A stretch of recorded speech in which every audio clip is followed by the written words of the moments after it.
Olá, hoje nós vamos falar no Câmara Livre das trajetórias escritas por notas musicais, por sons, tonalidades e as escolhas através da música. Jorge Maciel Filho, de natural de Pederneiras, por lá se radicou, por lá morou, por lá continua andando, inclusive através dos trilhos. E vai conversar conosco aqui no Câmara Livre. Eu preciso contar que eu te conheci num barzinho chamado Braseiro, na Duque de Caxias, no circuito dos bares, nos anos 90, quando vim fazer faculdade para cá. E você já estava acompanhado do violão que está aqui do lado. Exatamente. Há quanto tempo ele te acompanha? Olha, bom, verdadeiramente não é esse aqui, né? Era um outro, mas a gente já está na estrada aí tem quase 30 anos já, né? Quem da sua família, ao lado, ao redor, a sua árvore genealógica, também era acompanhado de um 6 cordas? É o seu Dito, né? O meu avô, pai da minha mãe. E meu pai, né, que também era tocador nos bailes, vamos dizer assim, aqueles bailes onde não tinha nem energia elétrica direito, né, tinha que tocar o violão para valer mesmo com as cordas de aço, um sanfoneiro e por aí afora. Naturalmente, para a moçada que não conhece, para deixar o registro para eles, até para eles pesquisarem, as gerações do seu avô e do teu pai, principalmente da música de baile, de salão, era uma outra turma. É, exatamente. Que né? talvez nem toque mais hoje. Não, pouca gente nas conhece, grandes né? cidades. Pouca gente conhece. Os cantores do rádio estavam para o seu avô e o seu pai. Sim, inclusive, né, hoje, quer dizer, depois da gente, depois de ser autodidata, estudar um instrumento, a música, coisa e tal, a gente lembra dos arpejos, como eles faziam, lembrava bem as serestas e tudo mais, aqueles acordes simples, né? Era bem isso mesmo, cascatinha em ana. Eu comento muito da questão, sempre que encontro um autodidata de música, eu vou, lógico, usar a referência do violão, porque também brinco com ele, de que o corpo humano é uma máquina fantástica. Sim. À medida que você vai mexendo com ela, ela vai fazendo conexões motoras, enfim, de coordenação. Vai desenvolvendo ao longo do tempo. Exato. A gente só tende a ficar melhor, né? A gente pelo menos busca isso, né? E, vamos dizer assim, estar em contato com música, eu não sei se cabe mais o termo música boa, né? Porque eu falo assim, boa é aquilo que você gosta. Então eu gosto de algumas coisas. Aí outros gostam de outra, mas de outras. Então eu não sei ao certo o que é música boa. Eu digo que tem música que faz com que você evolua dentro do instrumento até para cantar. Sim. Né?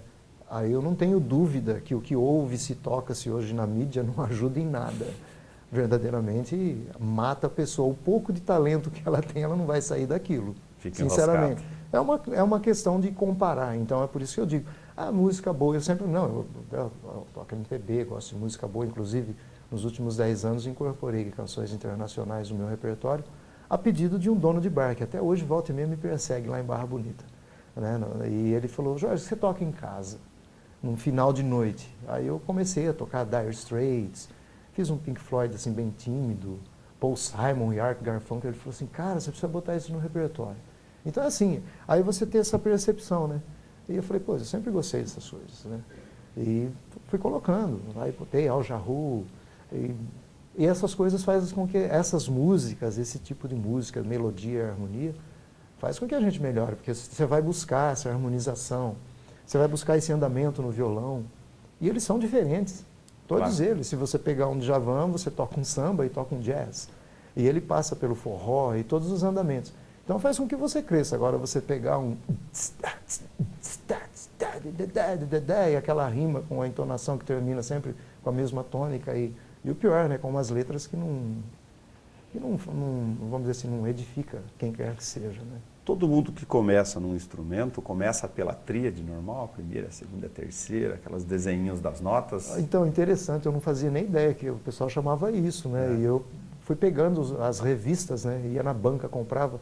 Até eu comento com o pessoal hoje, o pessoal que está na música, né? Tem a rapaziada jovem lá que vem e pergunta, fala, olha, a gente ouviu uma música e ela ia chegar nos livrinhos de cifra quase um ano depois. Né? Você ia na banca buscar, pelo menos lá em Pederneiras demorava para chegar, os filmes demoravam para chegar lá, né? A gente assistia filme no cinema depois de um ano de lançamento. Então a gente ficava ali fuçando, e todas elas eu pegava e copiava de novo, porque eu já sentia que tinha algum acorde ali que estava faltando uma nota, ou estava com uma nota fora, ou estava com um acorde natural e não era. Simplificavam bastante. Exato, exato. E aí eu fuçava que agora tinha as desafiantes, né? Aquelas que você olhava, uma coisa assim de Chico Buarque, eu falava, nossa, e o meu sonho era tocar bossa nova, né? E até que, pelo tipo de música que eu ouvia, buscava, quer dizer, no começo eu tocava Lulu Santos, Marina Lima. Aí pega João né? Bosco, quer dizer, Exato. e fala, nossa, esse cara, como é que ele Falei, toca tantas notas esse cara tem problema nos nos espaços dedos, tão né? curtos, né? Exato.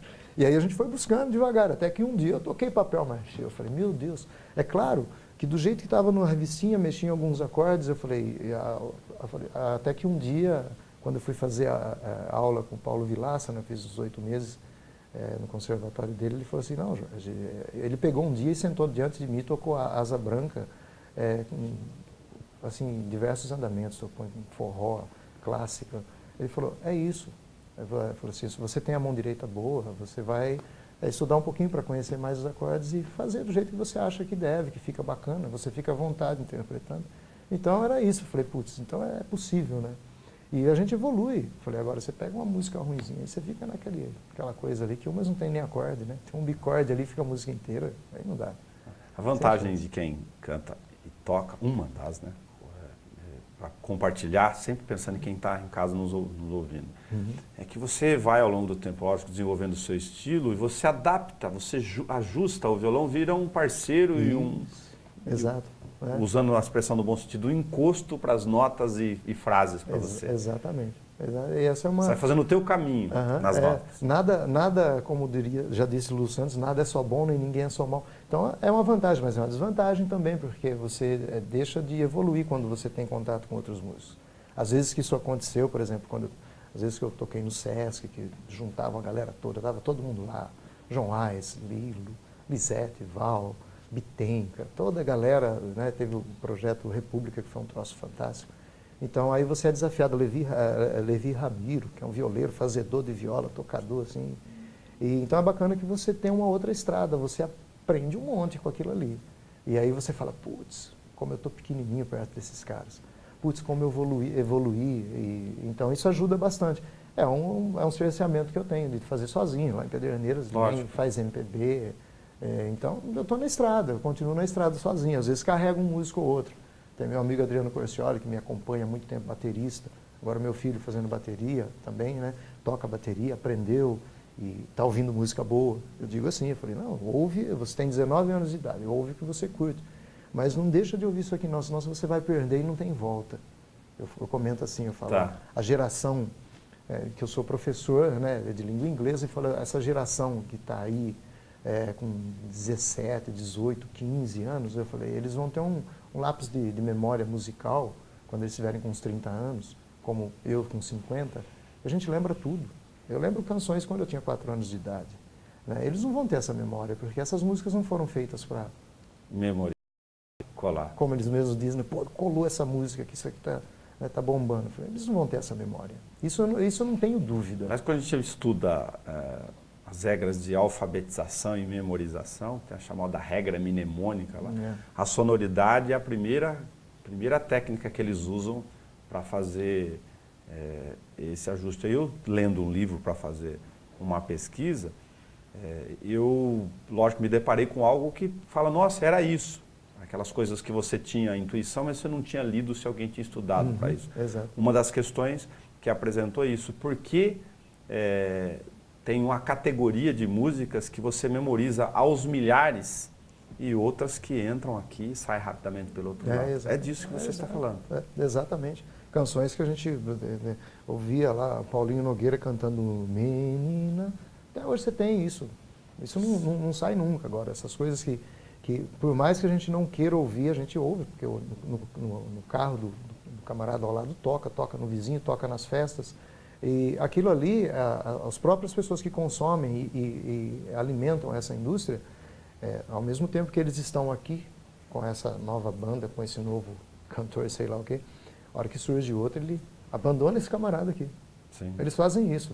E vão não, porque o outro é que está na moda. E não é isso, tem esse espaço, né, para todos, né? Vamos dizer assim, Paulinho Nogueira chegou, foi embora, ficou outro, e todos eles lembram e estão juntos, né? Porque fazem uma coisa de dentro para fora, né? Jorge, qual a sua relação de andanças com os trilhos? Uma questão pessoal sua lá. Exatamente. Meu pai foi ferroviário, né? Um dos últimos, como eu comentei contigo, eu falei que teve um só registro na carteira, né? Ele começou e se aposentou na ferrovia. E é uma coisa que pouca gente entende, até a galera de Minas, né? Tem várias canções que tem trem, até Raul Seixas, né? Fez uma música falando de trem. Tem gente que não saca, não percebe qual é a magia que tem ali. E não adianta, você pode ver o filme que você quiser. Se você não estiver ali, não sentir o cheiro da sapata fenólica, não tem jeito. A pessoa não vai perceber. E eu até os 16 anos de idade, eu morei nas colônias que as ferrovias faziam, né, para os funcionários, né, estilo inglês, né, aquelas casas, tinha chaminé, eu acreditei em Papai Noel, porque minha casa tinha uma chaminé, né, com fogão a lenha, que a gente não usava, porque era trabalhoso. Minha mãe já trabalhava fora, então todo mundo tinha um fogão a gás. Mas eu tinha um fogão a lenha, que quando fazia muito frio a gente acendia até para curtir. Sim. Mas eu acreditei em Papai Noel, devido à arquitetura das casas, das colônias da ferrovia, da Companhia Paulista, que era a arquitetura inglesa. Mesmo estilo, né, mesma pegada. Então, a vida toda, eu morei na Airosa Galvão até os 4 anos de idade. Aí voltei para lá uns 30 anos depois, assim. Onde é a Airosa Galvão? A Airosa Galvão, ela fica, é a estação que fica após Pederneiras, direção a Jaú. Aí depois tem a Ave Maria, Legal. aí Jaú. E a Airosa Galvão era só uma colônia, né, que era, vamos dizer assim, a Airosa Galvão é o nome da colônia da Companhia Paulista. Ela fica na cidade de Potunduva, que acho que é distrito de Jaú. Não é mais, não, acho que sim, já se emancipou, Potunduva, né? Parece que sim, era distrito de Jaú. Então a pessoa fala, Potunduva, então quem é da Airosa fala que mora em Potunduva. Mas Potunduva praticamente era só uma escola e 10 ou 12 casas, né? Você, até para fazer caminhada, tem o hábito ainda de fazer umas peregrinações, não sei como você... Sim, o ano passado nós fizemos, já andamos mais de 60 quilômetros ao longo dos trilhos, saindo daqui de Bauru, né, até Dois Córregos. E a última pegada que nós fizemos, né, foi de Dois Córregos a Jaú, em 2 dias, inclusive a gente teve que dormir no mato, né? Tudo... Encontraram alguns colonos, algum remanescente? Sim, aqui em Bauru nós fizemos entrevistas com o pessoal que tem nas colônias ao longo ali, em Aimorés também. Tá. Sempre que a gente consegue, às vezes, por incrível que pareça, às vezes a gente encontra pessoas que moravam ali, caminhando, pessoas idosos, né, passando ali. Aí falam, vocês estão fazendo o quê? A gente vê a gente com tripé, máquina fotográfica e tal. Ah, a gente está só registrando tal. Eu morei aqui, pronto. Aí a casa cai, aí a conversa segue, para tudo. Então, a gente não anda longas distâncias porque não tem como, porque a gente para, fotografa os trilhos, dormentes, coisas que a gente encontra ao longo dos trilhos, capa de fio de cascada, porque o nego roubou e jogou ali, próximo a vilas e tudo mais. Então a gente vai registrar lixo doméstico que jogam, que tipo de lixo que é, o que a gente conclui que seja. É uma brincadeira para a gente, uma curtição. Sim. E aí você encontra essas pessoas falando, não, aqui meu pai fez o pomar aqui, meu pai trabalhou tal época, em tal estação. E você encontra essas pessoas andando para o saudosismo. Eles poderiam ir para outro lugar, fazer outra coisa, claro, mas eles passam ali de vez em quando. Como nós estamos ali, na época das férias, são vários professores, um professor de história, um professor de língua portuguesa, eu, né, e a gente se junta ali, e já levei meu filho, mais um outro aluno, já chegou aí, alunos conosco. A gente queria, então, desde 2008 a gente faz isso, já tem 8 ou 9 etapas. Já, você, né, contou que dá aula de inglês. Isso. Por que o enveredou para o inglês aí? Por exemplo, por que não foi a música ou foi uma exato, uma isso eu sempre curti. Eu sempre gostei da língua inglesa, desde criança. Aquela coisa a gente remedar, né, que a gente fala, né, no caipira, ficar remedando aquele som que a gente ouve, né? E você tentando cantar uma canção tipo Zodiac, não entende nada, né? E vai embora. Eu falei, putz. E eu percebi que eu tinha uma boa facilidade com os fonemas, né, a articulação e tudo mais. E desde criança, sempre curti. Ia no cinema, a gente ficava vendo aqueles caras falando, tentando ler a legenda. A gente tentava, né, enquanto criança. Entendia uma parte, outra não entendia. E eu sempre gostei. Quando eu terminei o 2º grau, eu fui me dedicar a estudar a língua inglesa, né? Você usa música no inglês? Sim, nem tenha dúvida. Não propriamente como música, não fico passando música nas minhas aulas. Tá. Tá? Até, eu falo assim, quando você não tem um propósito, tem uma meta, eu falei assim, acho que não funciona tanto quanto dizem que funciona. Mas eu uso as letras, eu uso a poesia, a música e colocam, e principalmente quando acontece, né, as expressões idiomáticas, que usam bastante nas músicas, né, as gírias e tudo mais. Gosto musical, dentro de uma diversidade gigantesca da música brasileira, por que você gosta em especial dos mineiros? A harmonia deles, né? Toninho Horta é um negócio fantástico, né? E aí a gente fala assim, você pega uma harmonização de Toninho Horta, você se envereda para o jazz fácil, fácil. Né? E as letras, eu não sei porquê, aí talvez porque tenha muita montanha, lá também tem trem, né? Assim, e o mineiro tudo é trem para ele. Mas eu sempre curti, desde a primeira vez, vamos dizer assim, quando ouvi pela primeira vez, ouvia logo pela manhã, quando eu acordava, para ir trabalhar, que eu trabalhei numa fábrica de móveis, né? Eu fui ilustrador e ajudante em geral na fábrica de móveis, eu acordava logo pela manhã ouvindo Viva a Cidade, com o Val Santos, e vai por aí afora, né? Então aí a gente acordava com aqueles acordes assim, porque se chamava moço, também se chamava estrada. Foi assim, eu falei, meu, aquilo era tudo de bom, você acordar com aquilo ali. Você acordar ouvindo Alto Astral, né? Nasce um dia lindo pra viajar. Eu pegava minha bike e ia trabalhar mesmo. Eu falei, com assim, putz, eu falo, essas músicas, essa harmonização, essas letras, por mais que não sejam, é claro, né? Por mais não, elas não são minhas, mas eu me apropriava. O que eu digo, quando eu estou cantando, tocando, eu me aproprio dela, eu faço de conta que são minhas. Eu toco Travessia como se eu tivesse feito a letra e inventado tudo, né? Porque é fantástico, é uma sensação ímpar para mim. Então, além de ser meu trabalho, né? Já foi meu ganha-pão principal, né? Eu fazia bico dando aula de inglês, agora é o contrário. Inverteu. Né? Infelizmente não porque você não gosta de língua inglesa, mas infelizmente porque seria possível fazer os dois. A gente vai negociando aí com o mundo das artes, né? Eu falei do roteiro de barzinhos da Duque. Falei da Duque como simbologia, tal, mas ia desde lá de cima, passando pelas Nações, até lá de cá. Desde a travessia tinha que fazer o arco sobre a Duque de Caxias. Tudo. Aí passava aqui pelo Café Mania, Sabor e Arte. Né? Eu comecei dando canja, acho que nem lembro, Estúdio, que era com X, uma coisa assim, quando a Lisete e o Val estavam tocando. A Lisete e o Val foi quem me deram assim, a primeira canja que eu subi num palco, eu já tocava em banda, né? Minha banda Alternativa 2, lá de Pederneiras. Tocamos pra caramba, né? Tocava assim todo final de semana, músicas de baile, né? E só música bacana.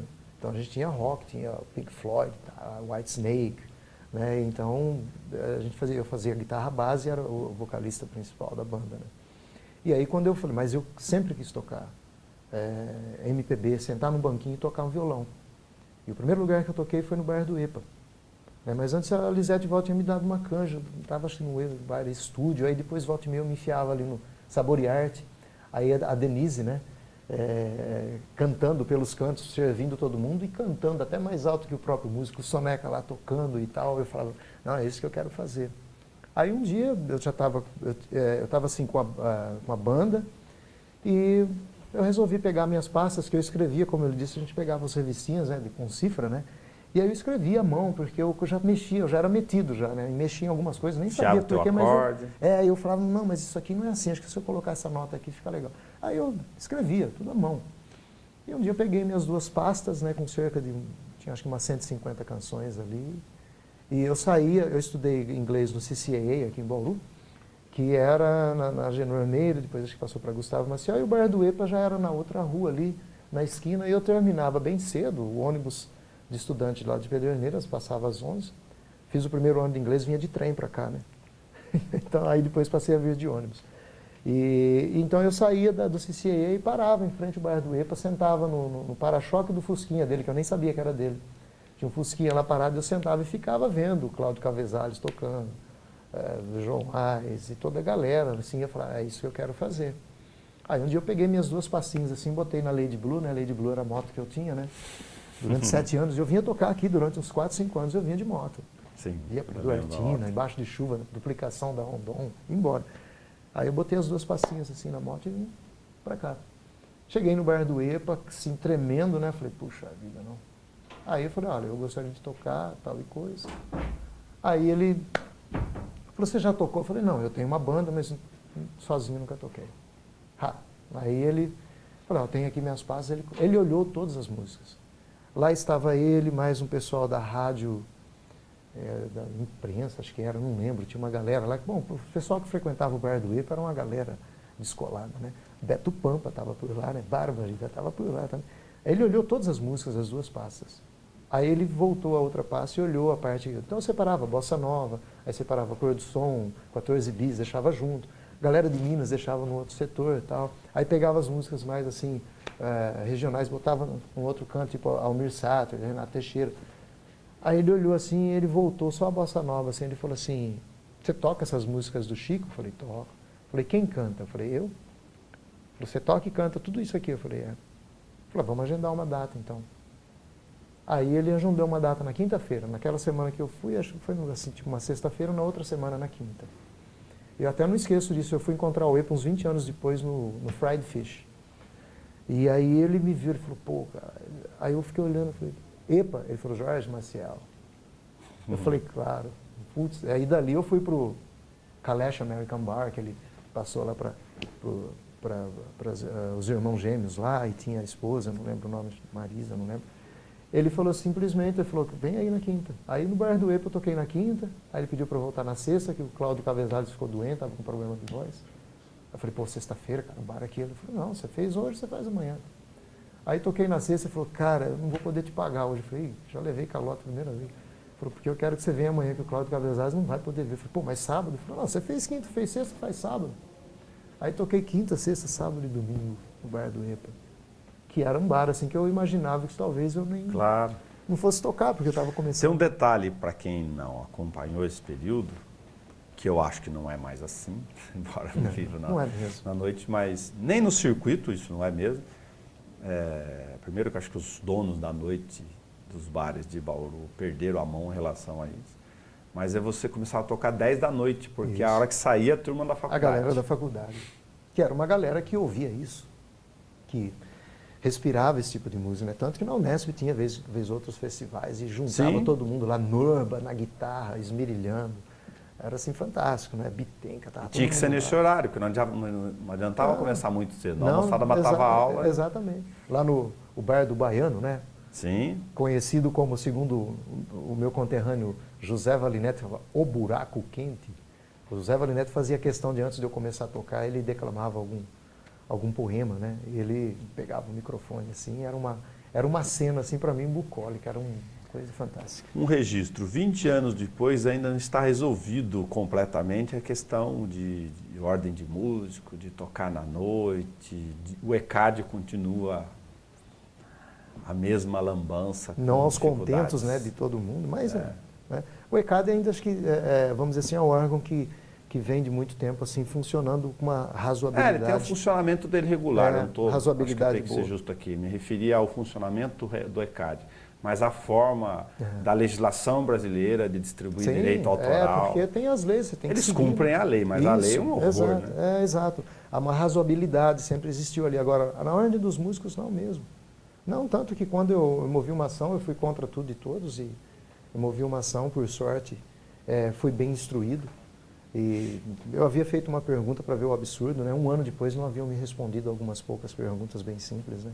Então era assim, uma falta de cuidado, porque dizia-se uma coisa, mas não fazia. Você falou, na hora dos músicos é para proteger o músico. E nunca fez isso, tanto que não existe mais no estado de São Paulo. Outro registro, Jorge, que eu encontrei em muitos donos de bares e também, para ser justo, em muito cara que aplicava direito, é o tal do 10%, ou do cover musical, que vale para o garçom, você conheceu à noite. Exato. Bastante, e o cara que recolhe o cover e não transfere, assim como faz em relação ao garçom. Né?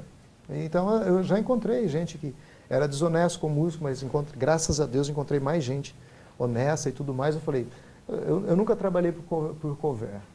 Fiz isso depois de quase 30 anos lá em Pederneiras, no bar da estação,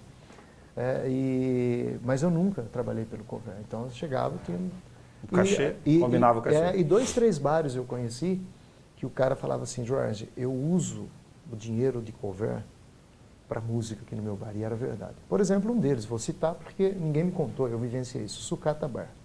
Né, os outros ainda, alguns músicos reclamavam, mas o Sucata Bar, como eu não ouvi ninguém comentar, os proprietários lá, eles usavam o dinheiro do couvert para arte, para música. Tanto que às vezes eles promoviam desfiles de moda. Pô, você tem despesas, o pessoal vai ensaiar durante o dia. E eu tocava embaixo e tinha uma banda em cima. Então, às vezes, embaixo não dava tanto movimento, mas dava em cima. Então, estava sempre compensando. Eu lembro muito bem que ele falava... Ele era o Paulinho, ele tinha uma certa abertura que ele conversava comigo. Ô Jorge, né, ele era gaúcho e tal. Ele falava, eu vou trazer um pessoal do Rio Grande do Sul para brincar com as bolhadeiras, fazer aquelas danças típicas lá do Rio Grande do Sul, porque a maioria do pessoal do sucata era do Rio Grande do Sul. E ele trazia, o pessoal ficava uma semana aí. E você via que não dava movimento para pagar aquilo ali. Não dava entrada tanto assim. Mas ele tinha, porque quando rendia mais, ele guardava. E aí ele passava. Então, às vezes, ele chamava 2 músicos, 3, e botava a banda lá em cima, banda bacana, tocando e tal. E, né? É claro, o que estava rolando na época era lambada. Então, tinha banda que tocava lambada, subia lá e tocava. Mas embaixo era a pegada de MPB e ia embora. Então, como em todo lugar, tem gente que faz por onde, tem gente que não está nem aí. Tentar aguçar um pouco a sua memória, que também é para um registro. O Camargo Livre faz um monte de registro. Do período que você ouviu, ou de algo, enfim, que teu avô dito, ou de outra pessoa, da tua infância, mais molecão, tem alguma música ou um autor que você lembra agora de cabeça aqui que estava presente? Eu vou citar o meu exemplo, que é muito fácil, por causa do nome, Nelson Gonçalves. Nelson Gonçalves. O meu é na cara. Não, exato, Nelson Gonçalves. Não tem, inclusive, quando eu conheci você, acho que fazendo pedido de uma música e tal e coisa, que você já chegou a agendar comigo para fazer isso aqui. Sim. E aí eu lembro que a gente agendou e na época, quando eu vi, estava tendo um vucu-vucu aí na porta, coisas de rebelião, essas coisas não. Mas da época eu tenho assim no repertório... A gente marcou para gravar um período de cassação de mandato, invadiram a rua, pararam a avenida aqui, quando marcou com você. Que eu lembro assim daquela época, vamos dizer assim, que eu tenho no repertório, tem Cascatinha Indiana, uma canção única que eu nunca vi, mas dizia o meu irmão, chegou a ver, né, que o meu pai tocando e minha mãe cantando. Minha mãe alcançava as notas, né, do casal, né, e o meu pai, então era um negócio... e o pessoal falava que era um negócio assim muito bacana de se ouvir. Era tudo, não tinha equipamento de som, não tinha nada, né, era tudo no braço mesmo. E além de Cascatinha Indiana, tem algumas canções em espanhol da época que eu acabei até ouvindo mais, né, que foi logo depois que fui para a Ilha do Mel, que fiquei um mês lá tocando. Conheci um pessoal lá do Chile, mais tarde fui para o Chile, aí comecei a explorar um pouco das músicas andinas, aí não tem como, né? A gente esbarra em Mercedes Sosa, Pablo Milanês, Violeta Parra e vai por aí. Agora o Leon Gieco, né, que é um grande compositor, que a Mercedes Sosa sempre gravou, né? E aí você começa a ouvir. Que é bem isso, você está aberto, aí você escolhe, né? Você ouve e fala, vou pegar isso aí não vou pegar, isso não me serve. Né? E aí comecei a ouvir, e por conta, sinceramente, do CD Fina Estampa, do Caetano Veloso, que foi lá pelos idos, acho que em 94, Fina Estampa, que ele gravou, todas as canções são em espanhol. Mas tem Arismar Espírito Santo fazendo... Ali, então. E é fantástico, E ali eu comecei a ouvir e por conta também de desenvolver o espanhol. Isso, você lembrou. Isso, nossa, uma veredita alegre com luz de luna de flor, tendita como na cinta, com seus lábios de arrebol. Sim. E aí eu estava também, é claro, praticando espanhol, né, por conta da viagem que eu ia fazer logo mais na época, e fiz, né, fiquei um mês e 30 e poucos dias no Chile, então aí você explora algumas coisas. E aí você acaba se dando conta e fala, puxa vida, aí fui ver o Recuerdos de Ipacaraí, dos anos 50. E eu lembro, eu via meu pai tocando aquilo, uma vez ou outra. Agora, as bossas novas não tem, né? Bossa nova não tem como, desde os 4 anos, e eu via lá o Wilson Simonal, descendo a rua da ladeira, e vivia resmungando aquilo, né? Ainda mais depois quando eu aprendi a assoviar aos 4 anos.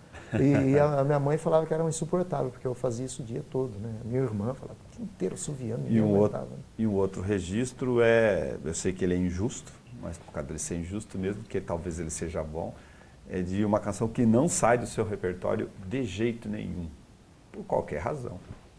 Por exemplo, a canção que você lembrou quando a gente se encontrou a semana passada, que eu fui lá, grata satisfação de vê-lo se apresentando, né? Você falou, Tavito. Eu lembro você falando Tavito, Rua Ramalheta. Rua Ramalheta. Está lá no meu repertório, não sai de jeito nenhum. O Clube da Esquina 2, né? Não tem como. E Gilberto Gil, tem várias canções do Gil, do Caetano, que elas entraram no começo e estão ali, está lá escrito à mão. Ainda não está digitado, não é cópia de computador. Estão ali escondidas, né? E não saem, não tem razão para elas saírem, assim, não tem espaço que as substitua. Vão entrar tantas outras, boas o tanto quanto, porém elas vão ficar ali, porque é uma coisa que a gente, né, sempre curtiu, né? A gente traz desde... Né? Aí você fala assim, andança, que é música de bar, né? Como é que é a vida cigana? Eu lembro que eu não tinha vida cigana. Geraldo Espíndola. Não tinha vida cigana. Eu pensava, pô, como você não tem vida cigana? Todo mundo tem vida cigana. Eu falava, eu não tenho. Porque é uma música, isso é uma coisa que eu conto lá na minha cidade. Eu levei para lá, brincadeira, né, de ficar cantando. Eu tenho um monte de irmãos. E levava a vida cigana e falava, ô, da onde você pegou essa música? Eu falava, essa é a música do período de faculdade de Bauru. Alguém trouxe, ficou, né? Os autores passavam por aqui e ficou marcado. Não, então todo mundo tinha. Aí até que chegou uma época, entrou vida cigana no meu repertório.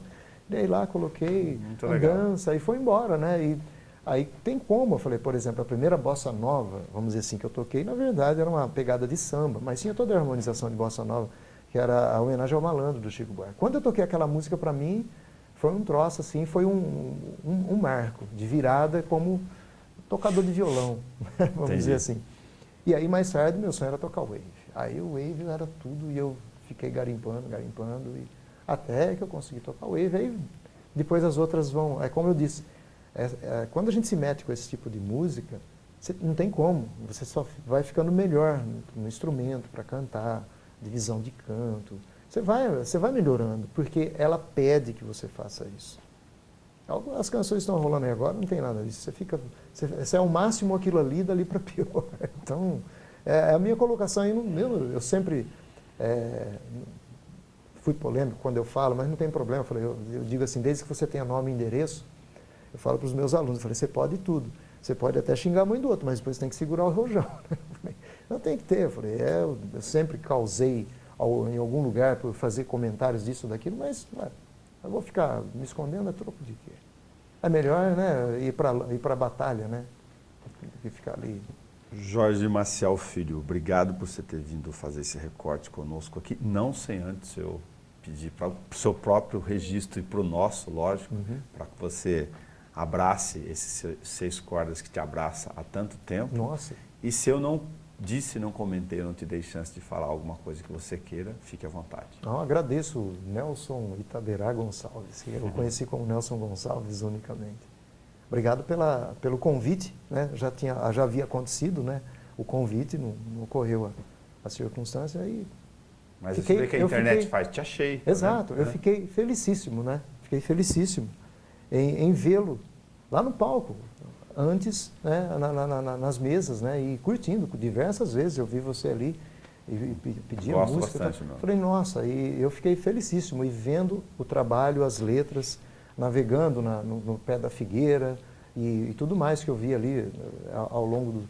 E os músicos, as pessoas que estão ali com você, a capacitação deles, a sensibilidade do pessoal. Fantástico. Gostei mesmo. Que faz a música. Gostei mesmo.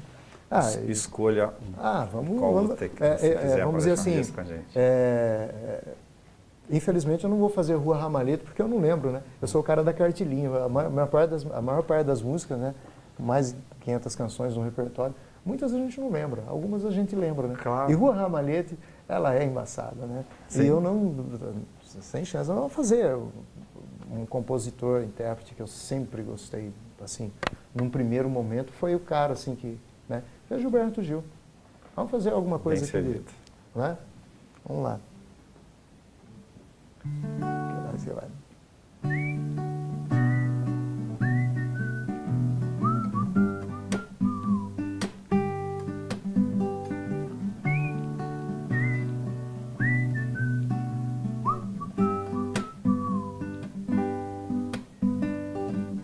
Não adianta nem me abandonar. Mistério sempre há de pintar por aí. Pessoas até muito mais vão lhe amar até muito mais difíceis que eu pra vocês. Que eu, que dois, que 10 milhões, todos iguais.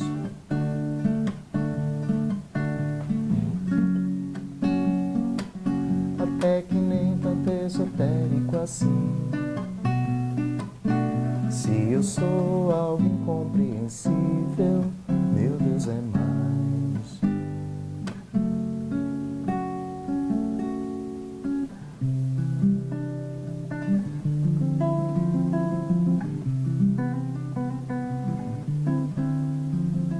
Grão, o amor da gente é como um grão, uma semente de ilusão. Tem que morrer pra germinar, plantar em algum lugar, suscitar no chão nossa semeadura. Vou pedir licença para fazer um clube Claro. da esquina. Opa! Porque se chamava moço, também se chamava estrada, viagem de ventania. Nem lembra se olhou para trás ao primeiro passo, aço, aço, aço, aço, aço.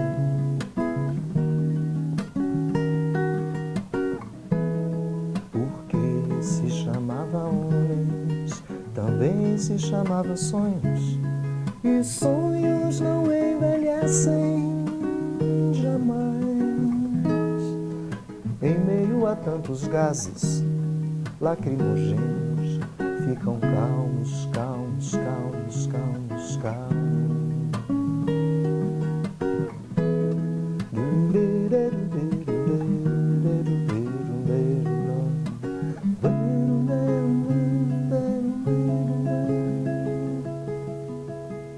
E lá se vai mais um dia.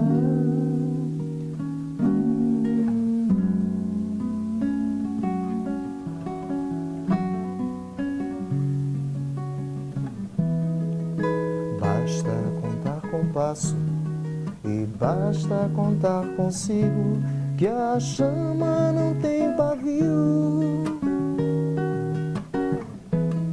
De tudo se faz canção e o coração na curva de um rio, rio, rio, rio, rio, rio.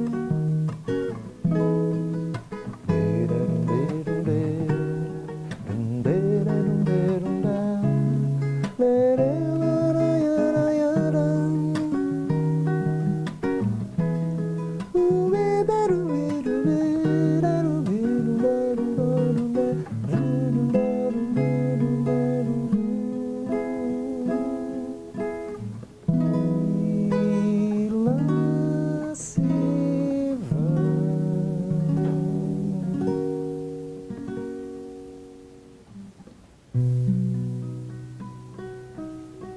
Muito obrigado. Vou deixar o verso de Rui Ramalhete de Tavita no ar aqui então. Sem querer, fui me lembrar de uma rua e seus ramalhetes, do amor anotado em bilhetes, Nos barzinhos daquelas tardes. daquelas tardes. Obrigado. Salve, Nelson. Obrigado, energia. Para você que nos acompanhou no Câmara Livre, até o nosso próximo encontro.